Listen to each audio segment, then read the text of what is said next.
चलो भाई। ओझा सर, सवाल ये है कि गमछा डाले हुए ओझा सर अब आम आदमी पार्टी की टोपी पहनेंगे, तो इतनी सारी पार्टियां थी, आम आदमी पार्टी क्यों? जी मैम, बिल्कुल। जिस पार्टी ने एजुकेशन की इतनी बड़ी अलख जगा दी कि दिल्ली को एजुकेशनल लेबोरेटरी बना दिया कि विदेशियों को भी तारीफ करनी पड़ी।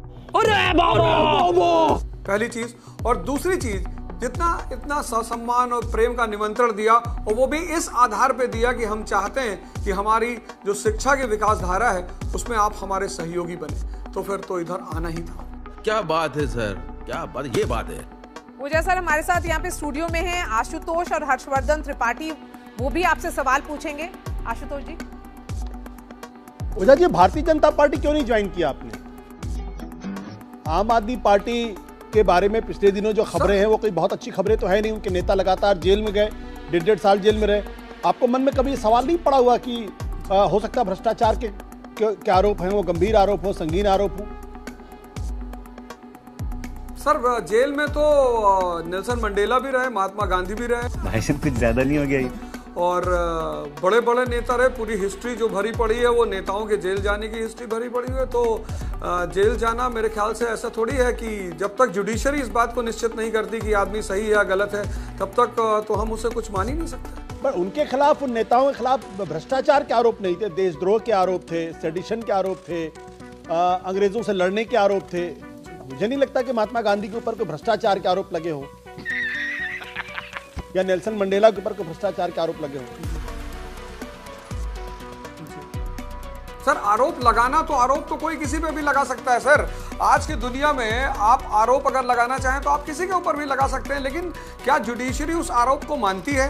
क्या जुडिशरी ने उसके पक्ष में निर्णय दिया है? किसी भी, ये तो लॉ कहता है कि जब तक कोई व्यक्ति कानूनी तौर पर घोषित नहीं किया जाता कि इसने अपराध किया है, तो उसे आप कानून के रूप में भी नहीं मान सकते।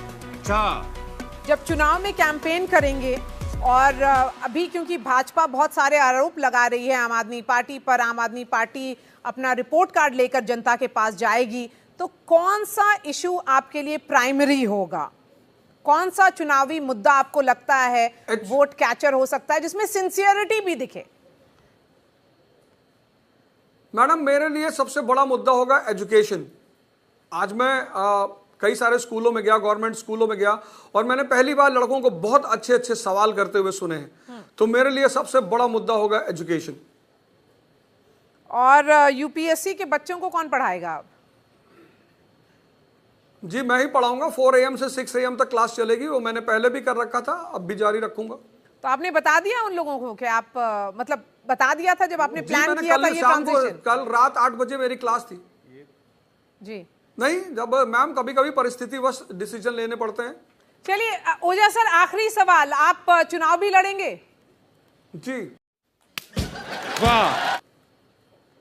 आपने हाँ मैडम, बोला? मैं तो कैप्टन अगर मुझसे कहेगा कि भाई बॉलिंग करनी है तो मैडम बॉलिंग करेंगे। अगर वो कहेगा कि भाई आपको विकेट कीपिंग करनी है तो मैं विकेट कीपिंग करूंगा। बोल गए वैसे। डिसिप्लिन पार्टी और स्कूल में बहुत इंपॉर्टेंट होता है मैम, तो पार्टी जैसा बोलेगी मैं वैसा ही करूँ। गजब टू बी बाज आदमी।